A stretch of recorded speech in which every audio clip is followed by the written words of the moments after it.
pisang punya banyak manfaat, dari akar hingga buahnya.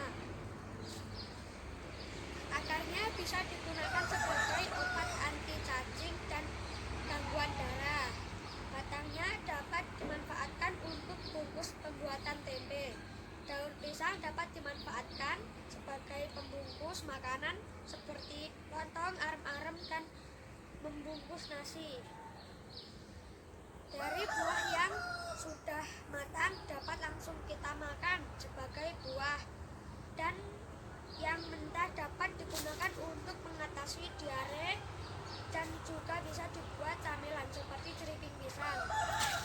Dan bunga pisang dapat dijadikan sayur, tapi dari pohon pisang tertentu ya, seperti pisang kluthuk dan pisang soto gurih. Selain itu dapat mengatasi diabetes. Demikian, terima kasih. Wassalamualaikum warahmatullahi wabarakatuh. Di sini, di batas kota ini, ingin ku tuliskan surat untukmu, biar engkau mengerti perjalanan hidupku di dalam menggapai cita-cita.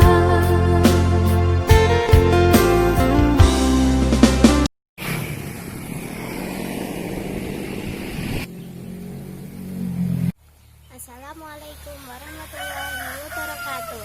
Nama saya Naila Zarifah Rafif, kelas 5 SDIT Al-Wakil. Di sini saya akan menjelaskan tumbuhan yang bisa dibilang berjuta manfaat di sekitar rumahku, yaitu ketela pohon.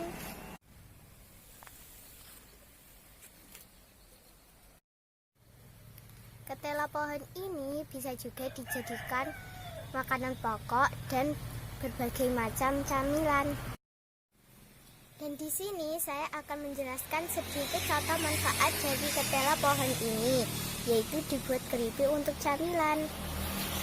Pertama, setelah umbi ketela pohon dipisahkan dari batangnya, kita kupas kulitnya, kita cuci lalu kita iris tipis-tipis dan kita goreng lalu tiriskan.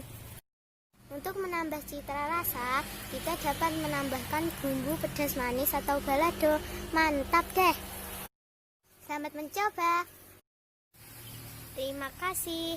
Demikian penjelasan dari saya. Mohon maaf segala kekurangan. Wassalamualaikum warahmatullahi wabarakatuh. Teman-teman, Assalamualaikum. Nama saya Dani. Ini adalah pohon kelapaku.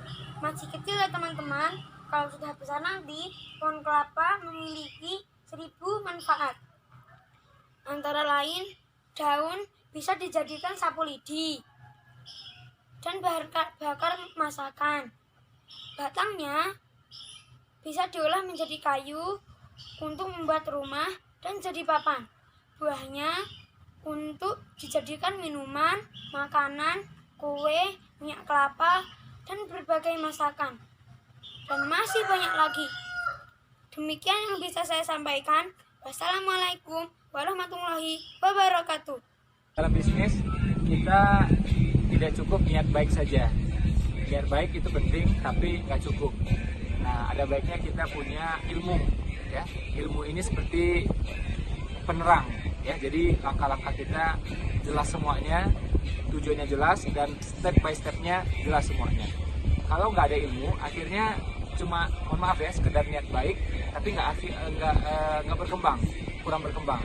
Nah, kalau dipadukan dua-duanya, niat baik, ilmu, tambah lagi semangat, wah, itu keren banget. Jadi saran saya teman-teman yang punya bisnis ya, atau mau mulai bisnis, usahakan memang ada ilmunya, entah bersama mentor, entah bersama komunitas.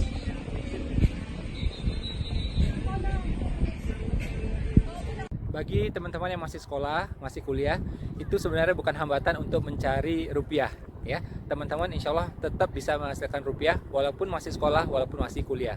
Kalau kita lihat teladan kita, Nabi Muhammad, beliau menghasilkan uang sejak usia 8 tahun, ya, bahkan ada yang mengatakan 6 tahun, ya. Anggaplah 8 tahun, anggaplah 10 tahun, tapi itu sudah ya luar biasa, ya. Nah, kita mungkin belum bisa seperti beliau, tapi setidaknya kita cobalah sebisa kita, ya. Dan tidak harus rumit-rumit dalam produksi, ya. Tidak harus rumit-rumit dalam operasional. Teman-teman bisa ambil produk dari tempat orang lain, ya. Kemudian kita jualkan, kita ambil selisihnya. Insya Allah legal, insya Allah halal. Ya, dan Nabi Muhammad juga ternyata mencontohkan kepada kita, beliau tidak harus juga melakukan produksi sendiri. Nah, ini pelajaran buat kita, ini hikmah buat kita. Bagi teman-teman yang ingin memulai usaha atau membesarkan usaha, ada dua hal yang saya sarankan, ya. Pertama, pastikan dari segi margin oke, ya, karena kalau marginnya tipis itu beresiko bagi kita yang pemula.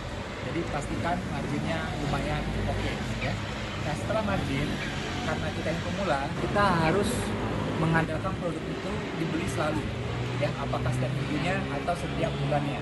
Karena itu saya menyarankan pastikan dibeli ordernya juga oke, ya, dibeli orang setiap minggunya atau dibeli orang setiap bulannya. Nah, kalau dua ciri ini bisa terpenuhi, ya, marginnya oke, ya, repeat ordernya oke, nah ini layak kita pertimbangkan untuk menjadi bisnis bagi kita, terutama sekali lagi bagi kita yang pemula.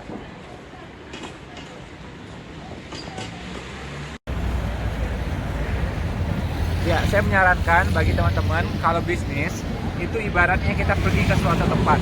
Nah, ada baiknya kita punya mentor, ya, punya mentor. Siapa itu mentor?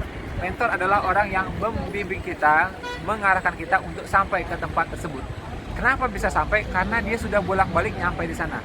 Itulah yang disebut dengan mentor. Artinya apa? Dia sudah bolak-balik ke sana, sudah sering ke sana, sehingga kalau kita ngikutin dia, kita juga ikutan nyampe. Nah, pastikan teman-teman punya mentor seperti itu, dan mentor ini teruji ilmunya, ya, teruji kapasitasnya. Insya Allah kita juga akan nyampe lebih cepat, lebih hemat waktu. Kom, dan zullen we haar